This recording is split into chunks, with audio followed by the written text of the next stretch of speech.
So why don't you guys line up so everybody can see you on the camera? Why don't you come on both sides of me so everybody can see you? I'll go right here. Perfect. Yeah, you guys come over here. All right. Tell me when you're ready, Mike, or Thomas, you guys ready? Okay. Good to get color coordinated. I'd like to call to order the October 15th meeting of the Chagrin Falls Board of Education. Ashley, please take the roll.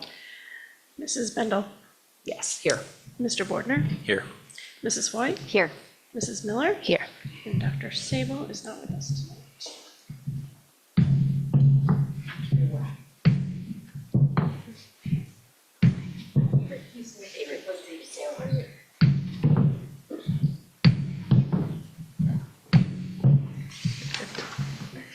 As you can see, we have some special guests with us here today, and they're going to help us lead the Pledge of Allegiance. So if you could all rise. Start On the pointing. screen, okay. I pledge allegiance to the flag of the United States of America and to the republic for which it stands, one nation, under God, indivisible, with liberty and justice for all. Thanks. If you guys want to have a seat, we'll bring you over in a minute. Thank you. Okay, I move to approve the minutes from our 9/17/2025 meeting. Do I have a second? I'll second. Ashley? Mrs. Bendel, Yes. Mr. Bordner, Yes. Mrs. White, Yes. Mrs. Miller. Yes. And I move to adopt the agenda tonight as presented. Do I have a second? I'll second. Ashley? Mr. Bordner, Yes. Mrs. White, Yes. Mrs. Miller, Yes. Mrs. Bendel. Yes. At this point, I'd like to introduce Laura Hoy, who's going to tell you a little bit about the middle school showcase. Good evening. Can't see most of you over the pulpit, but podium. I'm excited to see you all here. I'm especially excited because you are the all daughters of 3 of my son's 4 elementary teachers, which I think speaks to how well you were raised, because I know how well he was taught. So I'm very excited to hear all about what you have been doing in the Principals Advisory Group, right? I tried to tell my daughter she should apply, sign up. So I see we have, I don't know if we have everybody, but we're going to hear about Red Ribbon Week and Field Day and school-wide advisory activities and the growing and thriving that all y'all are doing. And I'm so happy that this happens because we know that middle school can be so hard. It's such an awkward time, right? I mean, all the puberty. So the fact that you are creating this inclusive environment that helps create you into leaders and the rest of the school into, not followers, into included individuals that feel like they can look to their peers is really inspiring to me. So who do we get to, we get to hear from Mrs. DeShenza to tell us the official description. Yes, thank you. Thank you. We're really excited to have the student showcase this evening. I think we've spoken before at other showcases that we would like to provide relevant curriculum, address diverse learning styles, and foster critical thinking. We also really want to ensure that we have an inclusive, affirming environment for all, supportive of all developmental needs, and focus on health, wellness, and social emotional learning. Really, our mission through this group and through our school is to increase student voice, expand choice, and provide access to authentic learning resources. And our Principals Advisory Council, we have 6 of our 8 members here tonight, play a critical role in collaborating to help shape our meaningful school practices. So we call it our PAC, and it is a vital part of our school. This provides a platform for student participation, delivers essential feedback, and supports communication across our school, our district, and our community. The students that are on the Principals Advisory Council are on it for 2 years. They do apply. There is a rubric for coming into the group, and they stay in there for 7th and 8th grade. And they are to provide recommendations to me on matters related to our school climate and culture, our student wellness, and our student achievement. They work really hard. They participate and collaborate and have to act as pure positive role models in school. They're very organized. We meet monthly at least, sometimes more if there's activities coming up. We have our advisory tiger period and lunch recess on block days so that we can get a good time with 7th and 8th graders to work together and collaborate. We discuss school updates. We have certain topics we talk about. Sometimes they're things that I bring up or that they bring to the table. We look at handbook. They collect data for me. We look at needs quarterly, and we do building activities. Some things have included our back to school welcome, spirit days, appreciation weeks, Veterans Day assemblies, No Shave November, in which we donate money to LLS. Kindness Week, our assembly at the end of the year, where we look at all the students who are participating in things that help them shape who they are and what they're passionate about. Our field day and whole school field trips are some activities that they work with. Our focus areas to connect is to have an inclusive environment, and so Audrey Rutherford and Tegan Larkin are here to talk a little bit about that tonight. For creating, we really focus on wellness and for our students, and so Mally is here to talk about field day. For challenging, we have school-wide challenges and activities and advisory, and Audrey Haas is here to describe that. And in growing and thriving is really our community together, and so Avery Gebler and Emma Eulinger will talk about our welcome walkthrough.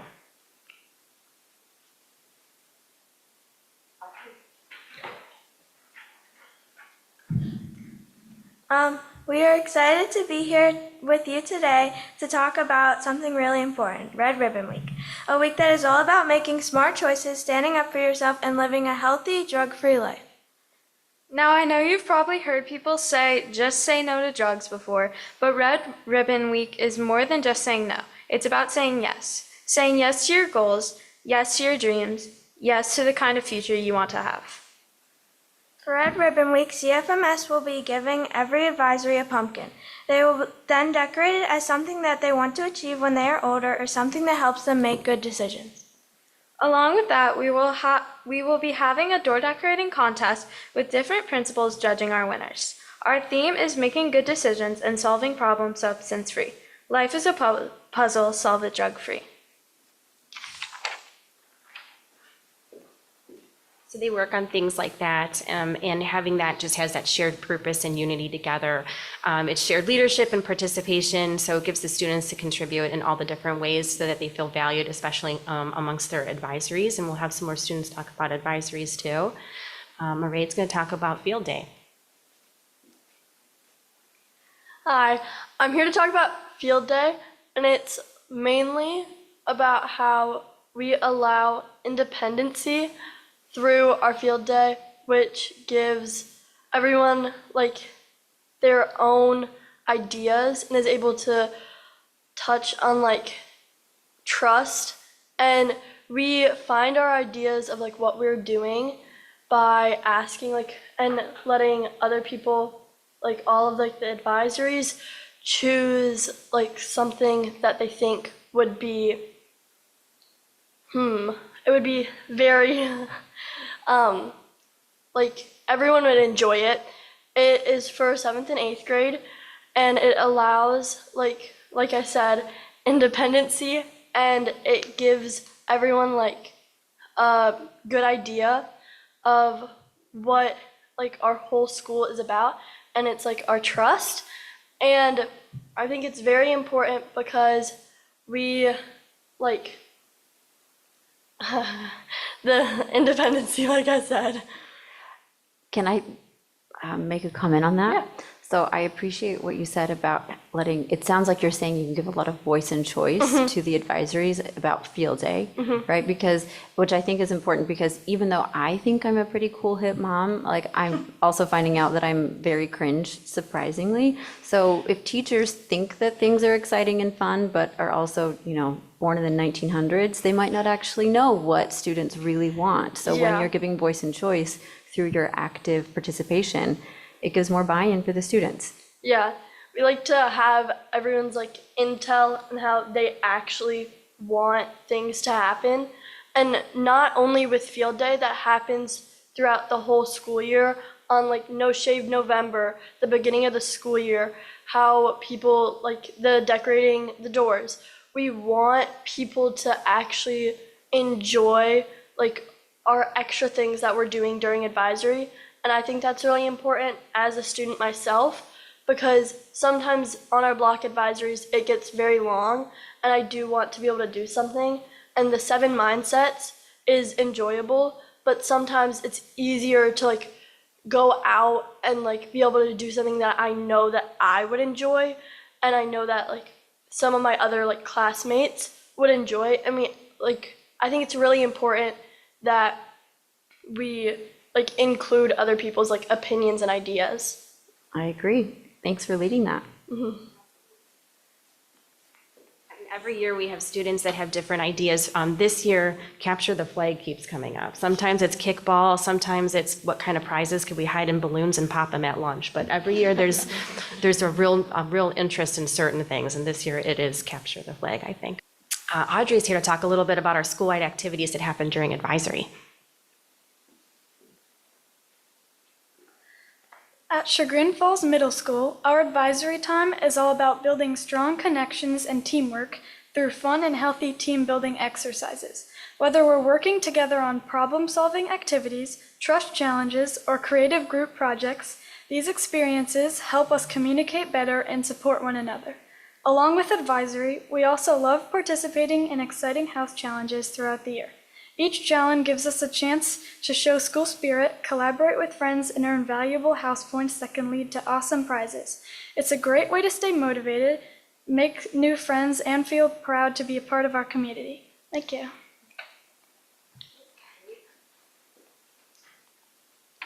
And then in general with our community, one of our examples of how we help them grow and thrive is through our welcome walkthrough, and Avery and Emma will describe that. CFMS is the place to go when you want to be properly introduced to an amazing world full of kind and talented people. On August 15, 2025, the middle school's Principal Advisory Council helped run the middle school orientation. The schedule for the orientation consisted of coming into the building, getting your picture taken, getting your schedule, and assisting anyone who needed help with something they were having trouble with. In addition, students and parents were allowed to walk around the building together. We made sure students felt comfortable with their schedule so they would be ready for the first day and helped them learn their teachers and where to get help during the school year. CFMS is not only filled with awesome students, but it is also full of amazing teachers and staff members who help make it everything that a school should be and more. CFMS has a supportive environment and the staff helps make the school very open and makes me feel comfortable. I'm more willing to ask my teachers questions and speak up in my classes. Our community is a huge part of our school district. During orientation, the staff stood around the school and welcomed all the students and parents and made them feel connected to the school environment. All in all, CFMS is a remarkable school with a staff that can support any and all students, whether it's their orientation or in the classroom. The students and staff are the heart of the district. Thank you. What's really great about these students is they come up with the ideas and how we can lead these activities in our school. They communicate, they follow norms in a group, they're continuously working on their goals, they research, they try new things, they collect information. They're definitely giving feedback in great ways. There was a lot of times for years they wanted a salad bar, so the things that they come up with all the time, they bring to the table to help just make improvements into our building. And I'm really excited to work with this group of young ladies this year. We do have 2 gentlemen that aren't here tonight to round out our 8, but it's a great team to work with. In the beginning of the year, we talk about our norms or things that we need to remember when we're working together. We have little swag bags for you that have things in there. With PAC, it is the Principal's Advisory Council, but it can also stand for Participate, Advocate, and Collaborate. So there's a microphone sticker reminding that it's important to speak up, a Post-it as an advocate that it's important to share. And to collaborate. There's so many different ideas and different colors of crayons. And the ladies would like to tell you what's in the groups as well. So come on up. The G stands for glue stick because we all need to stick together. The R stands for ruler, to rule fairly. The O stands for Oreo, centered and focused. The U stands for kazoo, and it's not just for noise, it's so we can communicate. The P stands for pencil because you have to have something to say. The S stands for starburst, because you always have to work together. So thank you very much for listening to our student showcase tonight. These young ladies in our PAC, when they take the lead in connecting, creating, challenging, growing, they are contributors to our school community. It helps for this group to build responsibility, teamwork, and real-world skills while they shape our school culture that reflects our respective perspectives, passions, and potential. So thank you for having us this evening. One question, how often do you guys have advisory time a week? Do you guys can you do that? For 8th grade, we have it on Monday, Tuesday, Thursday, Friday, so 4 times. And same with 7th grade, they just meet on Wednesdays instead of Tuesdays. And just, Sorry. go question? ahead. one of those is a block day, which is how long again? For the It's advisory an block? hour and a half for every class, and we have 4 on the first day and 4 on the second, but it's out of order. Okay. I'm just curious because Audrey mentioned something about challenges that you do in advisory to get like house points and stuff like that. Can you give us an example of like some of the challenges you did? Yeah, so with some things we do, like, sometimes they're not, well, like, we recently did a scavenger hunt for a walk to town, and like the way we behave and how we act, and like if we learn to be safe, like crossing the roads and not running, you can get like bonus points or house points, which can lead you to earn rewards like around the end of the year. Nice, thank you. Thank you so much. Thank you for coming, and we'll take a, little break, and we'd love to have you guys stay, but we certainly don't expect you to. I'm sure you have other things to do as well, so. A round of applause. Thank you. Thank you.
Okay, we have Mike Doherty here with us tonight.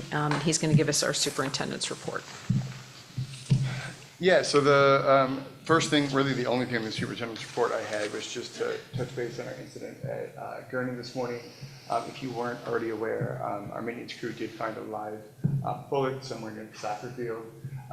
South Russell Police was immediately called. They're awesome. They did such a great job. They really went above and beyond on this one. They came out. They've been out there all day. They're still out there right now for evening activities. Yeah, there was no active threat. At no point in time did we feel like there was an active threat to the school, to the community, to anything like that. Incidents like this do need to be reported to the police. So anybody watching at home, if you find something like this, you're concerned, it's not a school thing, call the police first. We did send an email out today right around 11 o'clock. Again, I heard nothing but good things. I know Mr. Carpenter heard from a few parents, and I've gotten back to all of them. If there's anybody out there that has questions about the particular incident, they can reach out to him. But again, nothing real concerning here. Yeah, and just a thank you to our police They who did so well. responded Yeah. so quickly and were so thorough and continue to be involved, obviously. And it just reinforced for me how important the ongoing police-school partnership is. And, you know, that's not just South Russell, that's Chagrin and Moreland Hills. You know, thank you to all of our first responders who are They so came out so quick, and they, thorough. like I said, they were extremely thorough on this, to the point where I heard there were drones being flown, and they were really making sure that the community was safe. Yeah, so thank you. Okay. Next up is our treasurer's report. So I have first September reports. I'm not going to go into too much detail on these because I'm going to use my time talking about the forecast.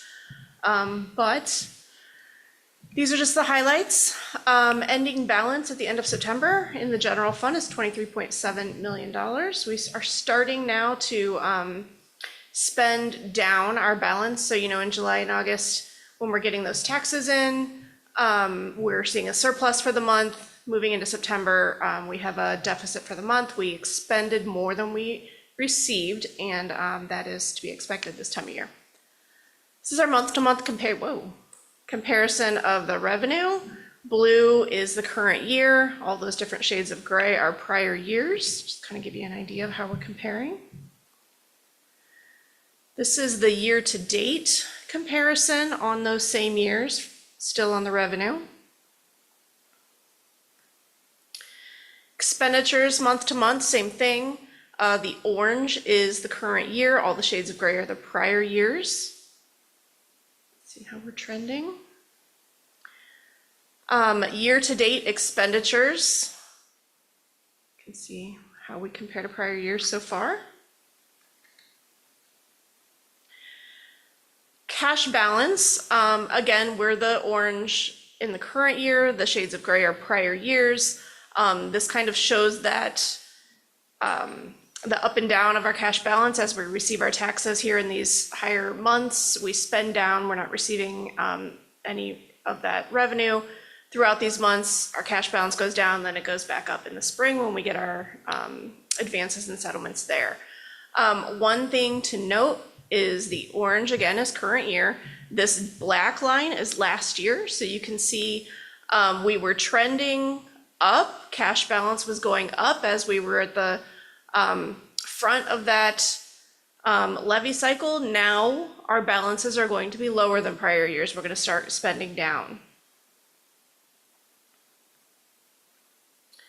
Self-insurance fund, we're at almost 2.6 million for the end of September. It's where we want it to be. You can see a pretty steady balance here. We're going to be going through the renewal for our medical insurance with our consultants and with Medical Mutual of Ohio, not next week, the week after.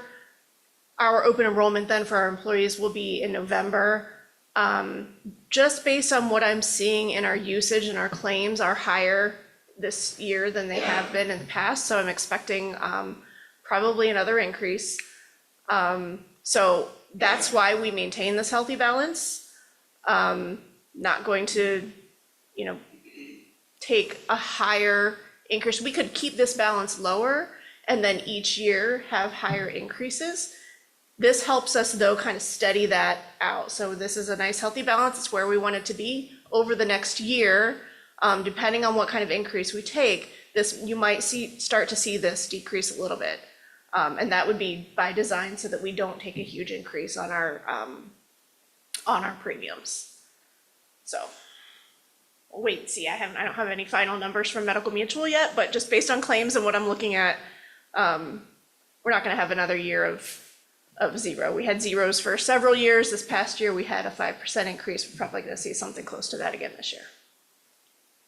Again, still phenomenal to see a 5% Much better increase. than the double we're hearing about in other plans, so yeah, absolutely. Even in public schools, you know, when you're fully insured, all the districts that are fully insured, they don't get the benefit of holding this balance because it goes to the company. That's the money that they've made off of us. We're holding it in here so that we can keep our premiums low, and that's the beauty of self-insurance. Okay, deposits and investments. Again, this this paragraph here doesn't change too much. You can see about 64% of our money is held in Star Ohio, very liquid. About 28% is in our investment management account.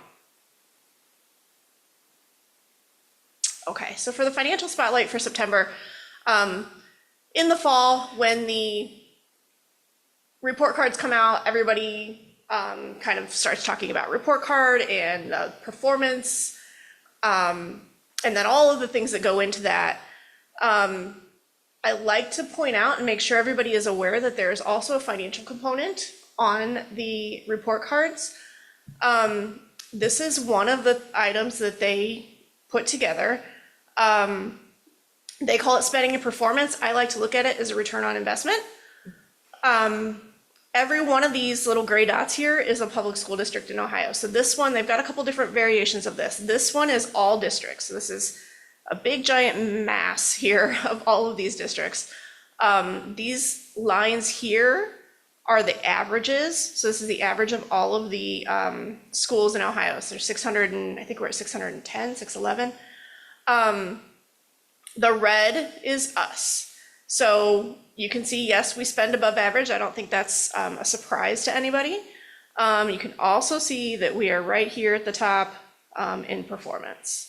So I think that's important. And then I've got the link here. I'm going to go to that in a minute, but I think this one isn't necessarily as useful because it includes every single district in the state of Ohio. Obviously, there are countless variables that go into where your dot falls on here. So many different things go into performance, so many different things go into expenditures. We're all different. Every public school district in Ohio is different. We all face different challenges. We all have different strengths. So there's not really a like a trend here when you're looking at every school. Sometimes I'm asked to pull information for schools around us. So this is, I pulled all of the data from all of the schools in Cuyahoga and Geauga and created the same thing that ODE creates, or ODU creates. It's just for Cuyahoga and Geauga though, just for our local schools. What's interesting is these lines here, if you're looking at this midpoint for each of these is going to be different. If you're looking at all schools, performance is about 82 on average. Cuyahoga and Geauga were closer to 90. Same thing with expenditures. If you're looking average across the whole state, you're looking between, I should have looked at what this number was before I came in here, you know, between 12 and 13,000 probably. When you're talking Cuyahoga and Geauga, the average is closer to 16. It's just because the cost of living here is higher. You know, it would be interesting to do this again and look at the high-performing districts outside of each major metropolitan area. Yes. Great. So ODE. There it is. Could not have planned that better. Boy, you did that so fast.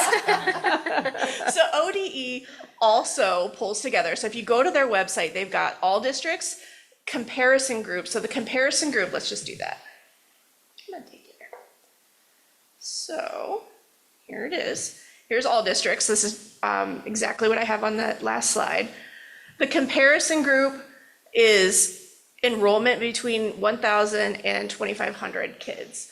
So taking one of those variables and making it a little bit constant, but again, so many different things go into that number. So you really can't, I mean, even just pull a few of these, let's see. You know, East Cleveland, we don't have a whole lot in common with East Cleveland when we're talking demographics as far as, income, property values, that type of thing.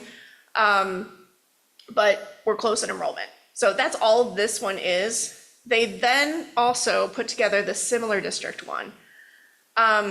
So this tries to get at what you were pointing out is the districts that are more like us. So when you compare us to a Solon, we compare in performance, absolutely. But when you're talking cost, you can't really compare what we spend per student to what Solon spends per student because they get the efficiencies, those economies of scale that we don't get because they just have so many more students. So when you have the cost of a principal, for example, you have a high school principal. If you're dividing that number by 500 versus 1,000 students in a high school, obviously that cost for that larger district is going to be lower, just because they just get those efficiencies that we don't get.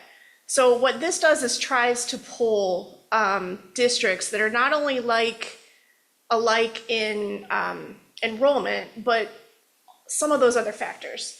We're never going to get completely apples to apples when you're comparing school districts. This is as close as we can get. So these are districts that are more similarly situated to us in terms of tax base, takes into account income, it takes into account education level. Size?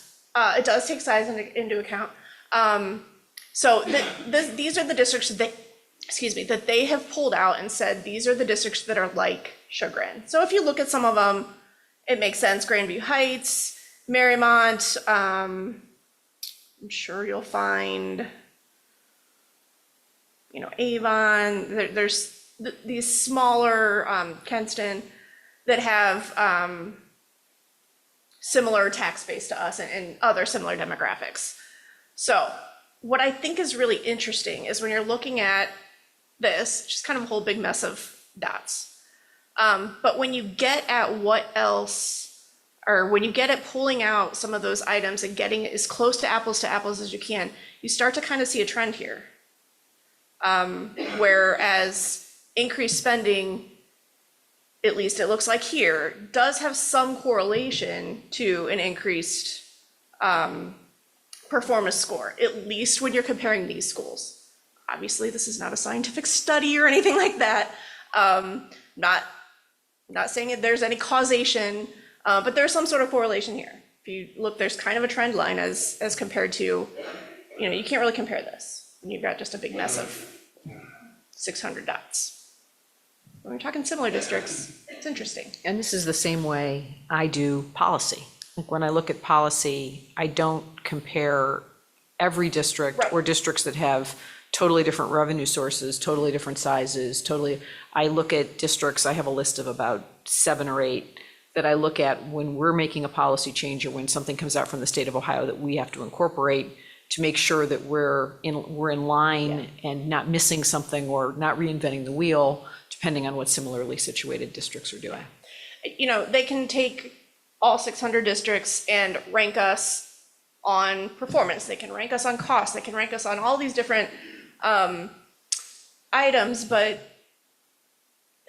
what does that really tell you when you're comparing districts that have such different makeups and different challenges? Have we ever done this, maybe you have the next slide, with the districts that we used as similar districts when we did strategic planning?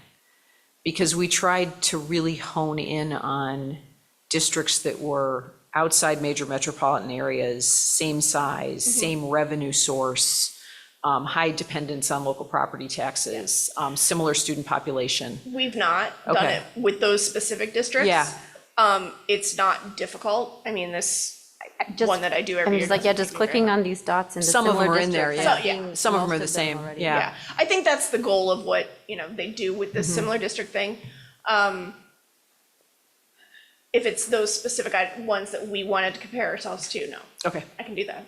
If you would like, I can absolutely do that. The difference is when I do it, it's not interactive like this. You can't just hover over and make them. Mine's just a static. I can put the table up there so you could look at it, but it's not as fun. It's still one of the best, this is my favorite report every year. So that is it for September. Any questions before I move to the forecast? All right. So I'm finding an error on my very first slide because it says 5-year forecast. So during the state budget, when there was so much focus on our cash balances, one of the things that they noticed was the further out you go, the lower your cash balance is. That's just the nature of schools. That's because when we pass a levy, our revenue goes up, and then the further out you get, we start to spend that down till we pass another levy. So there were rules in place that the auditor of state had to look at. If you were in the 5th year on your forecast and you had a negative number there, I'm not sure because we've never been very close to that, but there were things that it triggered, an instance where the auditors would have to look at additional things. It could throw you into financial watch or any fiscal watch. So what they've done, and I don't know if this is why, but they have lopped off that 5th year on the forecast. So now we used to be required to submit 5-year forecast going out 5 years. And if your balance was too low, it was a problem. Now, we are submitting only 4 years, and if your balance is too high, it's a problem. So, this is what's changed, is it's gone from 5 to 4 years. It used to be submitted in November and May. Now going forward, it's gonna be submitted in August. This year, they gave us till October. And the spring one will be in February. So it's just moved that timeline up a little bit. August is gonna be fun because we close the fiscal year and do all of that kind of stuff in July. So I don't know if they knew that, but it's gonna be great. Things that remain unchanged, it's still a forecast. It's still an estimate. It's still just using the information that we know today to be true. Estimates a lot of things that we don't know yet, and we just have to make some assumptions. It can be resubmitted at any time still. So if something happens that significantly changes our forecast, we can always resubmit it. And it still represents just the general fund of the district. So that being said, we only have to submit 4 years. Being fiscally responsible and fiscally prudent, and because our software just continues to do 5 years, I still did a 5-year forecast for us to use, for us to look at, continue to make decisions. All that happens is on the template that we actually submit to the state, that 5th year is just gonna be lopped off. So we're still looking out 5 years. The state is only gonna get out to the 4 year. Okay, so it is not a shock that we are starting to deficit spend. I think we've talked about that for the last couple years. We knew that was gonna happen. We will be deficit spending a little bit this year, and then the further out we get, that deficit gets larger and larger as our expenditures continue to outpace our revenue. So revenue does go up a little bit, we know that. Expenditures outpace that. Expenditures increase as inflation increases at a much higher rate. Okay. So total revenue, this is just a picture of what our total, I didn't even touch it that time, of what our total revenue looks like. I should have put a line here. So from here back is actual, from here on is estimated. So we're estimating it to stay pretty flat. We are including increases for some property increases for that inside millage, so we know our revenue grows on the inside millage. When we have new construction, we get growth there, and the state revenue has gone up slightly over the last couple of years. So that's included in there. So when we're looking at our revenue, 78% is coming from local taxes. So 75 is the real estate, or 74.5 is the real estate. 3.84 is public utility tax, and then we don't have an income tax. I can't cut that off. It's just in the software. 15% is coming from the state. So 6.26 is our state funding. That's our foundation funding. When we're talking foundation formula, all of those types of things, that's in there. Restricted aid, that very tiny percentage there, is money that comes from the state that's restricted for specific purposes. So the wellness money, go ahead. I should have asked you this question under September, I apologize. I have gotten a few questions about whether we are impacted by the shutdown. Not yet. I know it's foundation, I know we Yeah. go and we collect later, but do we have any collections that were anticipated during this window that we are not going to get? We don't rely, because our cash balance is still fairly healthy, we don't rely on those reimbursements from the federal government immediately. So when we request it, we request it. We're not like requesting it every 2 weeks or trying to do those cash draws. There are districts that need that. We get our money though through ODE. It doesn't come directly from the federal government.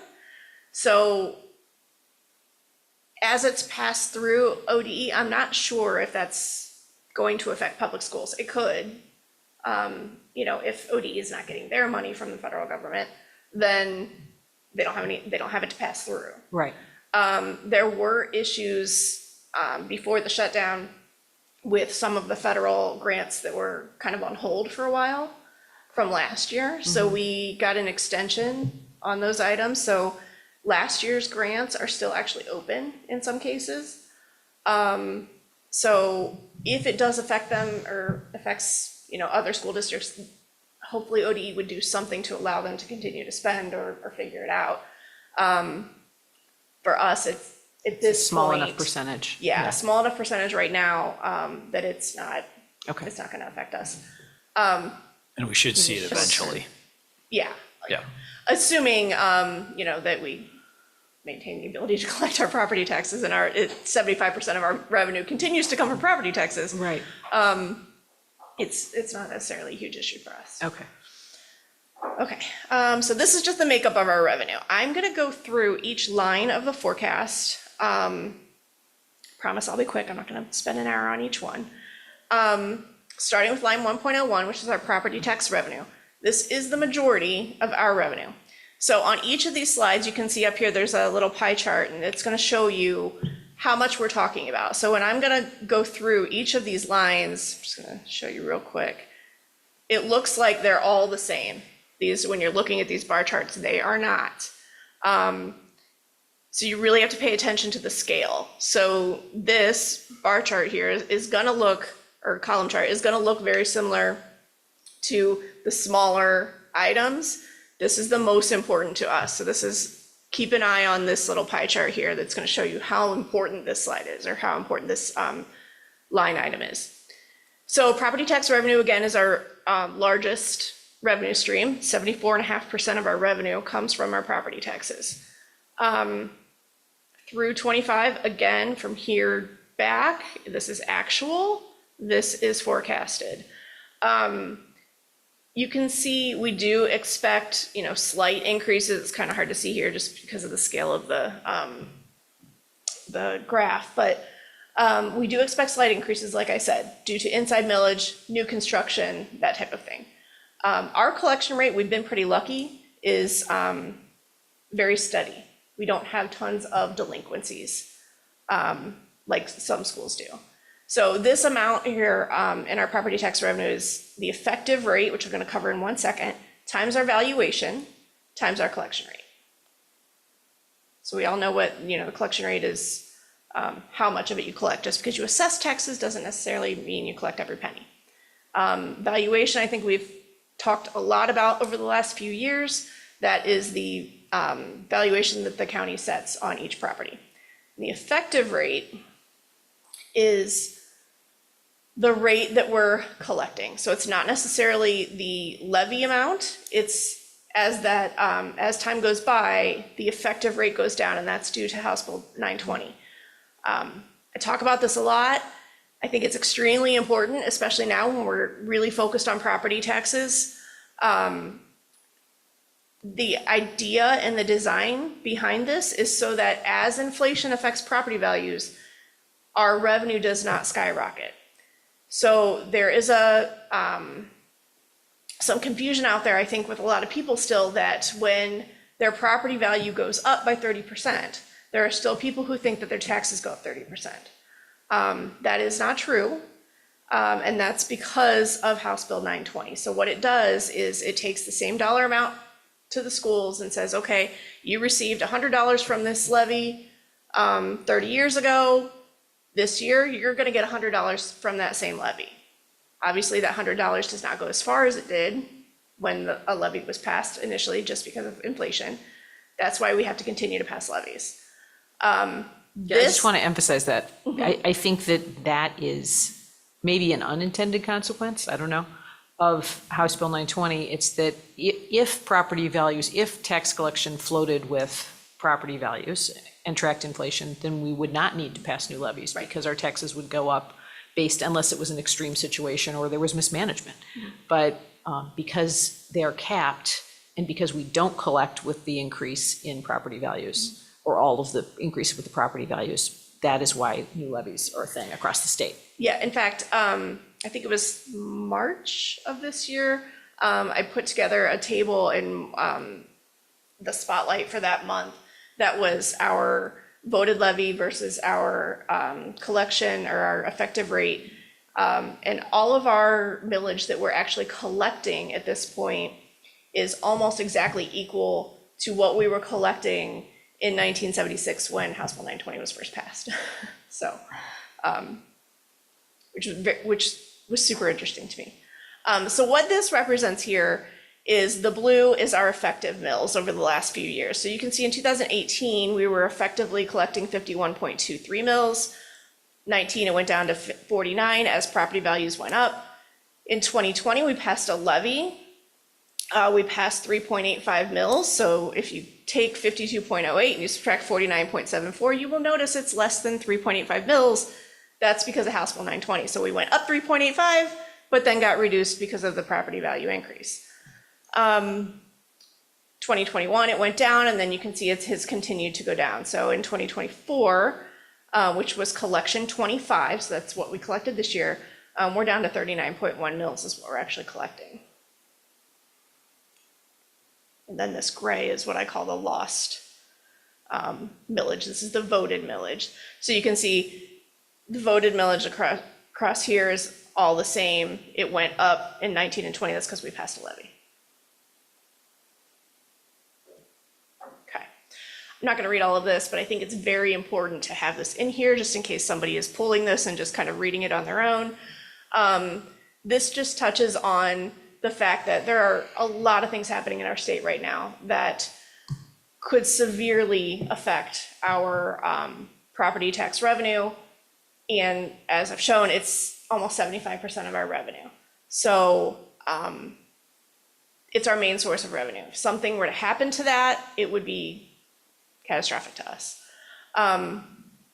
The reason we rely heavily on that funding is because of House Bill 920 and because of the way the state funds our schools is they don't fund us as much as they would another district that doesn't have the ability, and I say that in quotes, to fund the school on their own. They give us 10% of what they think that it should cost us. So we rely very heavily on our tax revenue. Yeah, there was a really good article, which I think you saw at the time in the Plain Dealer, about how the state and federal government dollars have shifted away with a percentage of decrease in how much the state funds public education and how much it shifted the burden to property taxes. It was very clear in the way it explained it. It would be great if we can, I don't know what the copyright rules are, but if we could link it, or, it'd be an interesting thing for people to be able to see. It was just very well done. Ashley, you gave a statistic too before that I was struggling to remember exactly what it was, and I don't want to put you on the spot in case you don't either, but I think you said something about how in Ohio, property taxes are among the very highest, but like the overall tax burden in Ohio is Yeah. among the lowest, So something like I that? think we're the 8th highest state Okay. when you're talking Just property property taxes, tax. right. So when you hear that number, you're like, oh my gosh, we're taxed out of our Right. homes. We pay way too many, too much taxes. But hold on, I have to write this because if I don't do it right now, I'm gonna forget. I'm gonna say, what did link to mean? We are, however, 46th 46. okay. in ranking as far as overall tax burden. I believe those are the numbers. I will look it up and make sure that, if I'm incorrect, can you like stick something on the video that says she was wrong? But I think we're 8th in property tax and 46th in overall tax burden. And that's just because they've shifted it. As over the last, even just since I've been doing this, which, 20 years, when you're talking in terms of, the overall shift doesn't sound like a whole lot of time. Even just in that amount of time, I've seen, the elimination of the TVP and all of these things, that every time that happens, the burden just gets shifted. It doesn't mean that schools automatically don't need that money. We still have to pay our teachers. We still have to keep the lights on. We still have to do all of these things and educate the kids to the level that, our communities want us to. So we have to find it somewhere. So as our income taxes at the state level have continued to go down, tax on us overall didn't go down. It just got shifted somewhere else.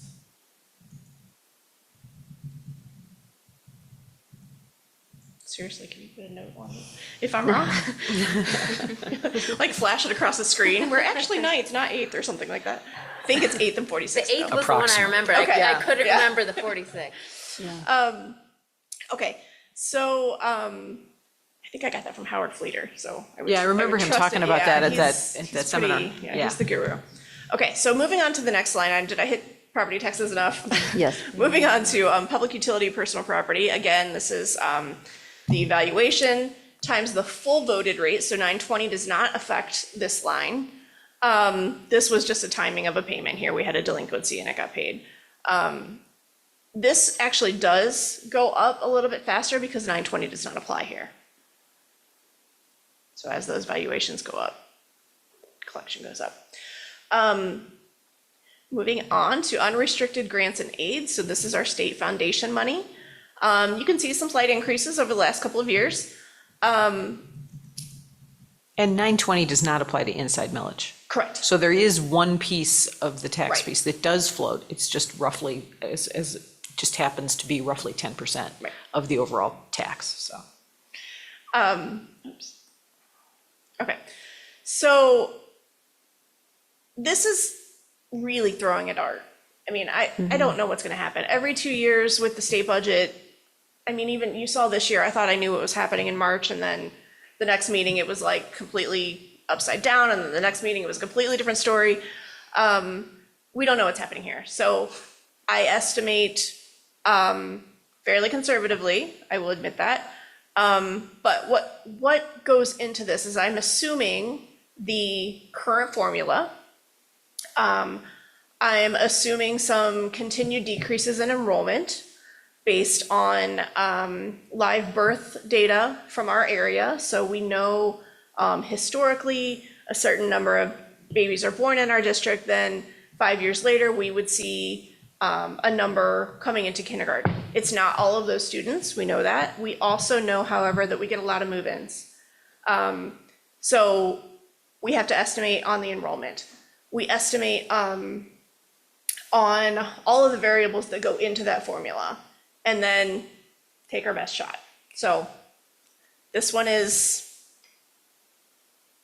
not super confident on this. This is 6% of our revenue, though.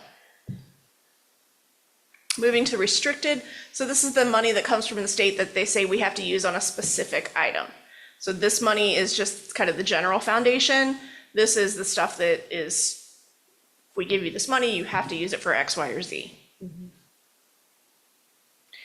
Large portion of this is money for catastrophic cost, which is related to some of our special education costs.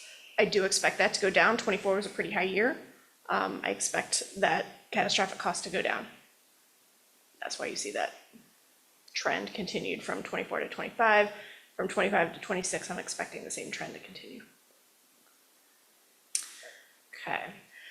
This line it used to be called property tax allocation.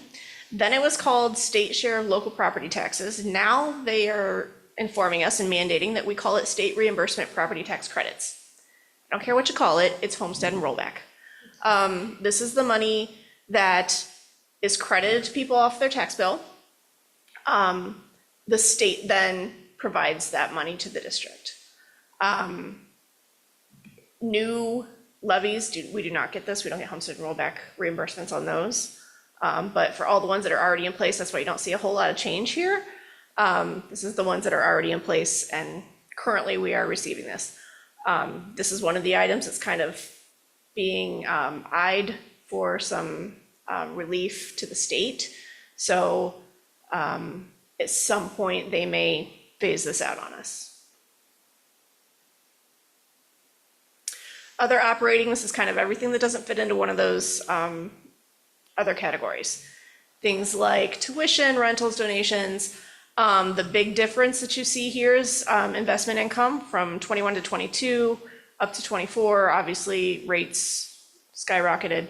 And so we started getting more money on our investments. As we start to spend down that cash balance, our investment income obviously will continue to go down. And then other financing,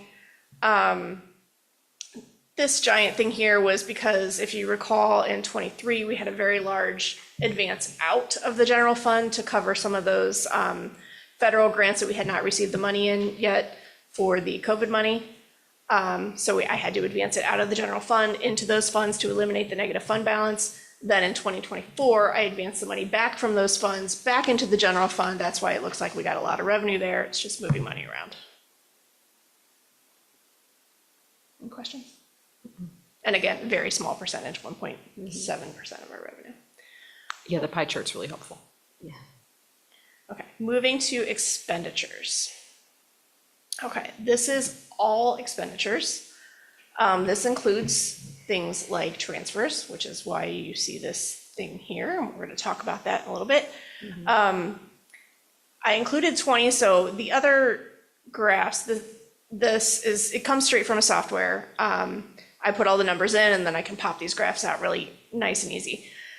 They go back to 21. On the expenditures, I kind of threw 20 on here too, just because I wanted to, I think that's relevant because this number here was a reduction, and that was when we passed that levy and reduced our expenditures. So I think this is part of the overall story and the overall picture. That's why this one, you've got one extra year on here if you're comparing, going, why did she do back to 20 on this one and everything else is back to 21?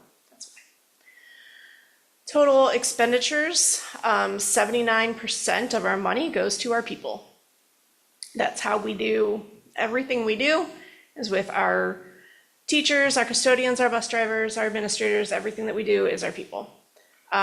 Purchase services, about 11%. Those are items, a lot of those are things that come directly from the state that we have to, it comes straight out of our foundation money and then I have to expense it. This isn't just, we wanted to purchase a service that we didn't want to provide ourselves. And then other 10%, all these smaller items here. I'm going to do the same thing, go down through each line. 3.01, personnel services. This is just wages, salaries and wages, 57.5%. You can see it continues to go up. We don't give pay cuts because we want to keep our teachers and we want to keep our good people. Benefits. So this is a large portion of this is the retirement that we're required to contribute, which is just a function of the salary. Also included in here is healthcare, dental, workers' comp, and Medicare. The healthcare, because we had some really nice years here, you can see it was pretty flat. Going forward, I am expecting some increases on the healthcare. So See that line jumping up a little bit quicker. Purchase services, this is tuition for special programs, special education, excess costs, legal, insurance, utilities, all those kinds of things.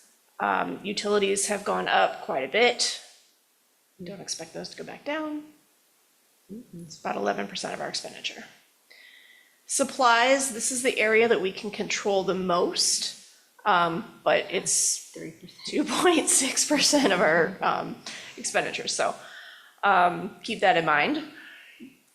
These years, we had COVID money, so we were able to shift a lot of expenditures over to those grant funds that I can't really do anymore, so those expenditures had to come back to the general fund. Same with capital outlay. This is equipment, things like that. We had, again, look at how small it is, though, 1.4%. But we had some COVID money that we were able to shift a lot of our expenditures for equipment over to. We don't have that anymore. There's more coming out of the general fund. And then other is everything that just doesn't fit anywhere else. A large part of this is the county auditor treasurer fees, so we have to pay them to collect our taxes for us. Audit costs, bank fees, memberships, that type of thing. Less than 2% here. Other financing uses. So this one is transfers and advances. 4%,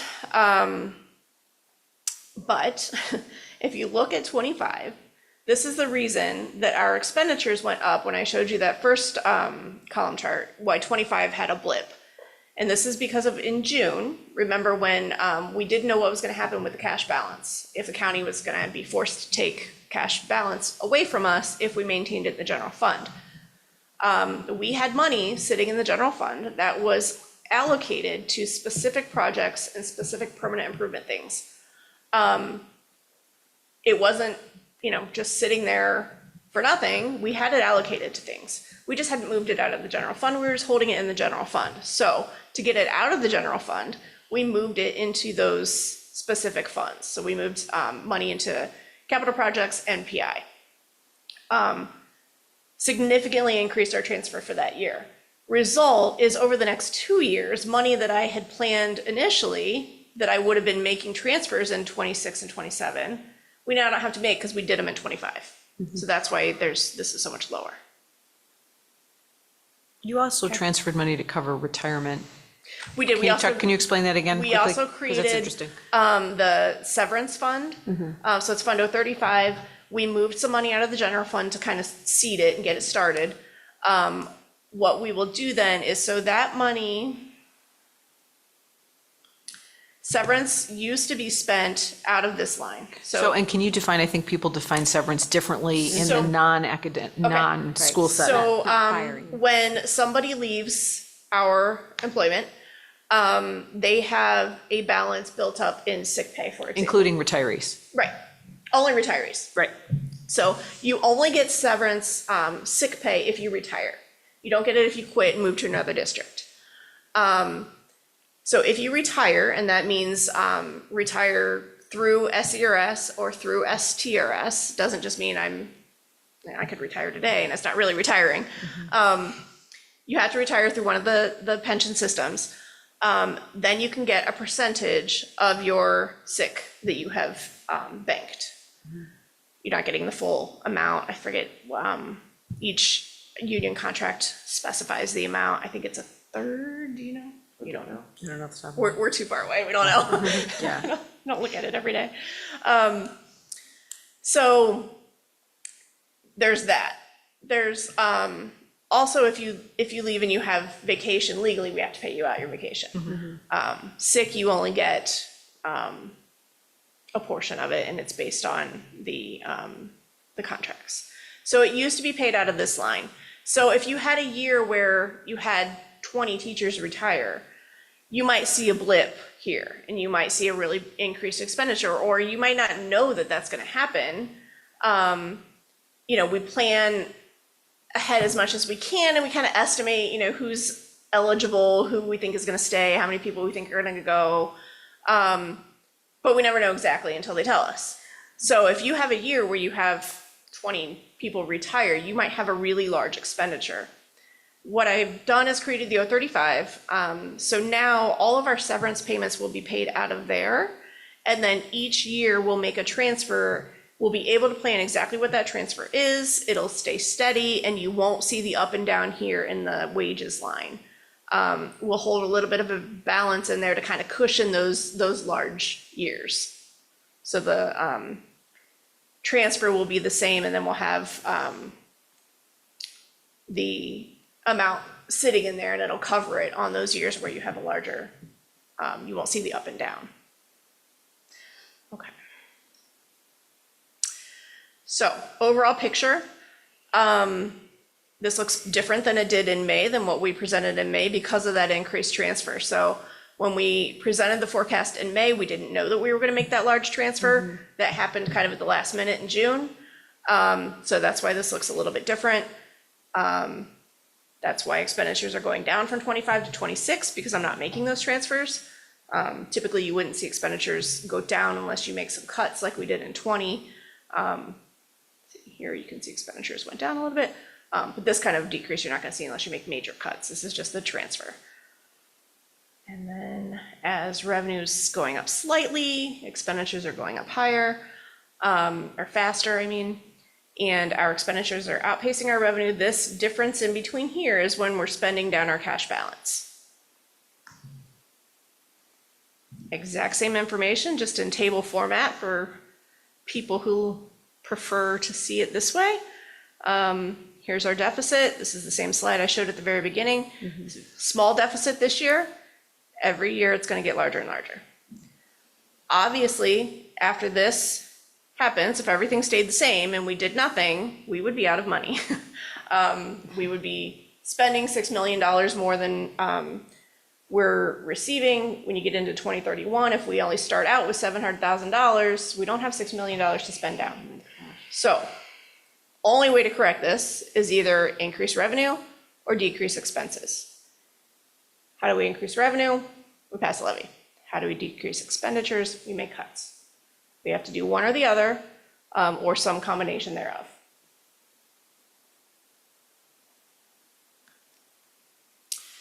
Again, exact same information, just a different format for people who like columns better.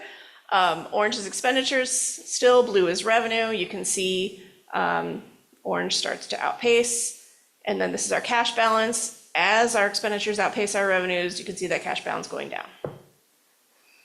This slide has like a built-in, you can just like see like Yeah. it has a sound to it. Yeah. Yep. Yeah, that's where we're at right now. Smart decisions, I think, have gotten us this far. We didn't expect in 2020. I did not expect to get this far without coming to you and saying I have to either cut expenses or we need to pass a levy. I thought we would have already done that. So I think we've done a really great job getting this far. Also had a little bit of luck with some COVID money that, helped to decrease some general fund expenditures there. But it's district-wide. This is not me patting myself on the back. This is, the entire district. We had $1 million in cuts back in 2020, which flattened the curve. Right. Which is part of it, but like you said, the balance. Yeah. Back here. Yep, that was right here. So if we had started here and just, continued with the trend, we would, be much higher here. And we did that without touching the classroom as much as humanly possible. So yeah, we're either looking at, at some point, either putting some sort of levy on the ballot to increase revenue or making some sort of cuts in order to decrease expenditures. I just wanted to circle back before you're done on the property tax ranking thing, because I looked up Fleeter's report. Thank you. And Ohio is ranked, well, I'll read straight from this. Ohio currently has the 8th highest property tax rate in the nation. At the same time, the burden on state-only taxpayers has been reduced, landing Ohio in 42nd, with 50th as the lowest place nationally in per capita state taxation. So it's 42. You're We're gonna have close. to put a, Close. please skip to. Okay, as of September, you might have had the Yes, number before that's true. September 16th when this came out. Yes, that's true. Okay. Any questions, comments? Concerns? I know everyone has a few concerns, but. Anything? Okay. We don't have anybody here, it looks like, for public participation, correct? No? Correct, I vote. Okay. All right, we're on to the consent agenda. I move to approve items 5.01 through 5.04. Do I have a second? I'll second. Ashley? Mrs. Hoy, Yes. Mrs. Miller, Yes. Mrs. Bendel, Yes. Mr. Bordner. Yes. Mike, you want to walk us through some of these superintendent recommendations? I will go ahead and have a motion and a second on them, and then you can, the ones that we're going to talk about, you can jump in. Sure, so 6.01 is just a couple of district policies. We've been doing these policies every month. These are just additional policies that we need to pass. Okay. I move to approve item 6.01, which is a motion to approve the following policies to be adopted, revised, and rescinded as presented. Do I have a second? I'll second. And I just want to make a note here. One of these policies, 5200, is attendance. There were some changes to the attendance policy that we've been working on. This is a policy we've been working on off and on for the last few years because there have been a number of changes that have come out of the state and requirements about reporting. Attendance is an item that is prominently featured on the state report card. The change is that there will now be a notice requirement that is automatically generated, I think through Final Forms. It used to be done at the building level, that is going to go out at the 45-hour mark, which is roughly 7 days. So this is something that is required at the state level. This is something that we do not have discretion in sending out. It used to be 10%, I think 10%, now it's 5%. So those will go out automatically. We might want to look at a communication, letting parents know what the change is. If you get one of these, it's always, I think, frustrating sometimes for our parents when you have a child who's been ill or who's Because had it a counts concussion. unexcused. Yeah. It counts excused absences. Right, so if your even kid's sick for a excused- week, they're going to get correct. this notice. Correct. even It though used to that's be fully just excused. unexcused. There were two Yeah. categories. Now it's any absence will be counted and will generate a notice. That does not mean that there will be action taken at the district level. That does not mean that, but it is now a state requirement. So we probably should find a way to communicate that out to parents. Those are come from IC, not Final Forms. Okay. So it's Infinite Campus, not Final Forms, And but so they, to clarify, to make sure I understand, not only are we now counting both unexcused and excused, we're also lowering the threshold at which point Infinite Campus sends out that notification. correct. So that'll cause So it's going to extra kick more it'll be people into the category of much getting the sooner. notice. We'll send a district communication explaining it in the next couple of weeks. Okay. Do we have any jurisdiction over what that communication says, or does it have to say something like extremely? Communication is not required. We're just doing that to Our make sure. communication, but To the the notice parent. itself. Oh, the notice that is itself. probably- I'll Okay. take a look, but we should be, I haven't seen the policy itself, but we should be able to customize it to. Okay. Yeah, we have custody. Yeah, that's correct. So, That's a good question.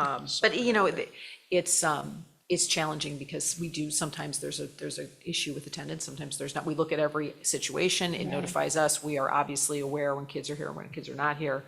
But it is sometimes a shock to parents to get that notice if they've had a child out with a concussion or they've had an illness or they've had, a situation like that. So we want to make sure they know what's coming and why. And also the fact that it does factor, as you mentioned, into the state report card. I know other districts pay so much attention to, to every little absence Right. because it really factors into the way that they receive those rankings. Right. So, okay. Ashley, you want to take the roll on that one? Mrs. Miller, Yes. Mrs. Bendel, Yes. Mr. Bordner, Yes. Mrs. Hoy. Yes. I move to approve item 6.02, which is a proposal for overnight extended trips This is our annual baseball team travel trip to Myrtle Beach, South Carolina. This is for the March 22nd, 2026 to March 29th, 2026 term. Do I have a second?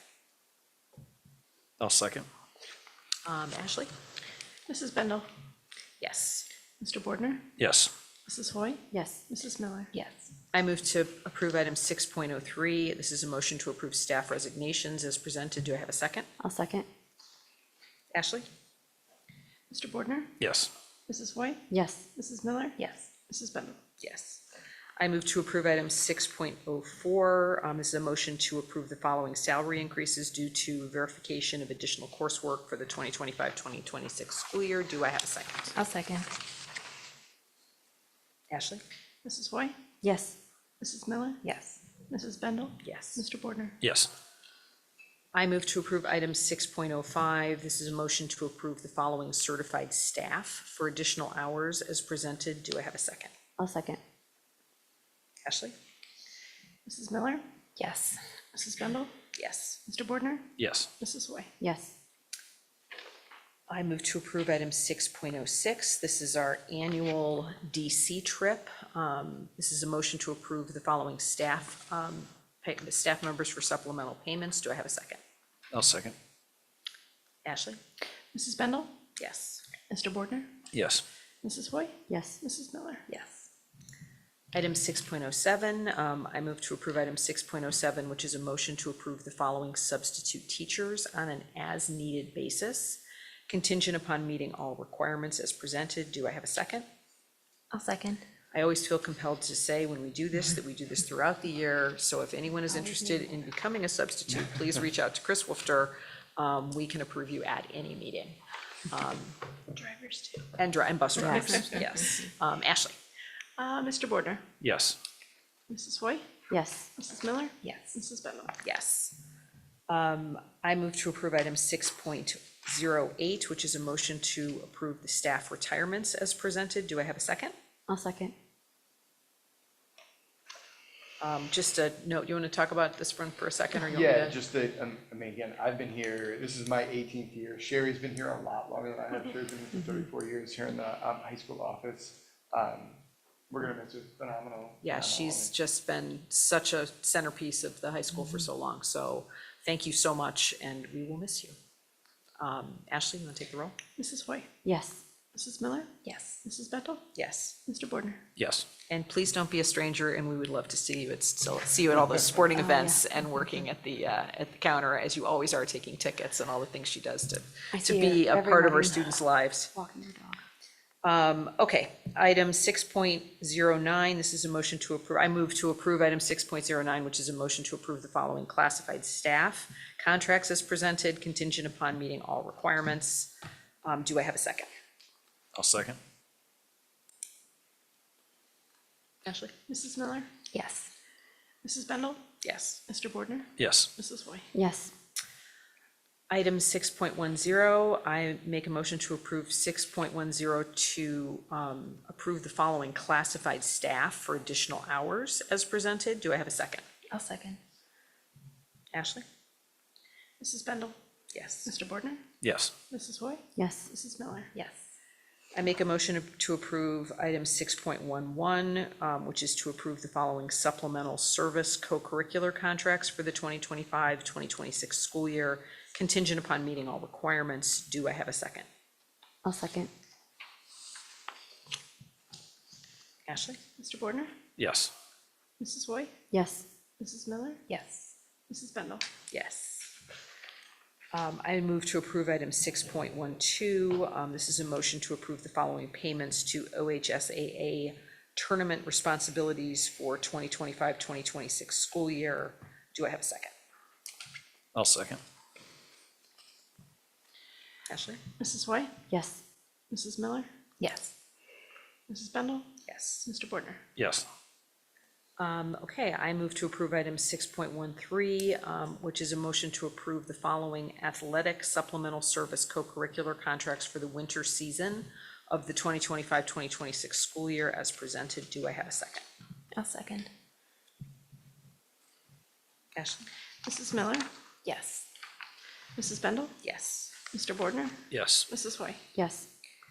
I move to approve item 6.14. This is our Daystar agreement to purchase a 2019 Ford Transit 150 passenger wagon. Do I have a second? I'll second. Ashley? Yeah, also on this one, just so you understand, you may look at this and think, didn't we already do this? We did approve something on this, but it wasn't the actual purchase agreement. They then presented us with an actual agreement, and before we wanted to sign it, we wanted to make sure we had your approval on the agreement. So this is not another item, this is the same one. And Mike, I'll get a motion and second on this one, and then you can talk about the well. Sure. I move Hold to on, approve. wait, Oh, I'm sorry, did you not take the roll? So would you I did take the not roll on yet. 614? Sorry about that. Mrs. Bendel, Yes. Mr. Bordner, Yes. Mrs. Hoy, Yes. Mrs. Miller. Yes. Okay, sorry. Okay, I move to approve item 6.15. This is a motion on the contract with Ayers Well Drilling for the well drilling at Gurney Elementary School as presented. Do I have a second? I'll second. And Mike, you want to? Yeah, so on this one, info on this one? we currently have 2 wells at Gurney right now. Both of them were built in the 90s. This is adding a 3rd well to Gurney. The 2 wells we have now, one's working really well, the other one's working. It's not as efficient as we would like it to be, so we're adding kind of essentially some redundancy to one of our critical systems.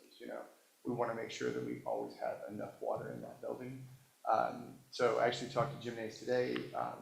Ayers got EPA approval, so assuming this gets approval tonight, I think they're hoping to knock this out relatively quickly before winter hits. Terrific. Ashley? Mr. Bordner, Yes. Mrs. Hoy, Yes. Mrs. Miller, Yes. Mrs. Bendel. Yes. I move to approve item 6.16, which is a shared service alliance. This is a motion for the contract with Shared Service Alliance for professional services from September 25th, 2025 through June 30th, 2026, as presented. Do I have a second? I'll second. Mrs. Hoy, Yes. Mrs. Miller, Yes. Mrs. Bendel. Yes. Mr. Bordner. Yes. I move to approve item 6.17. This is a contract with Trumbull County Educational Services Center for placement services from August 1, 2025 through July 31st, 2026, as presented. Do I have a second? I'll second. Ashley? Mrs. Miller, Yes.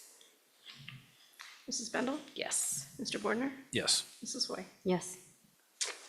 I move to approve item 6.18. This is a contract with PSI affiliates for speech and language services for the 2025-2026 school year.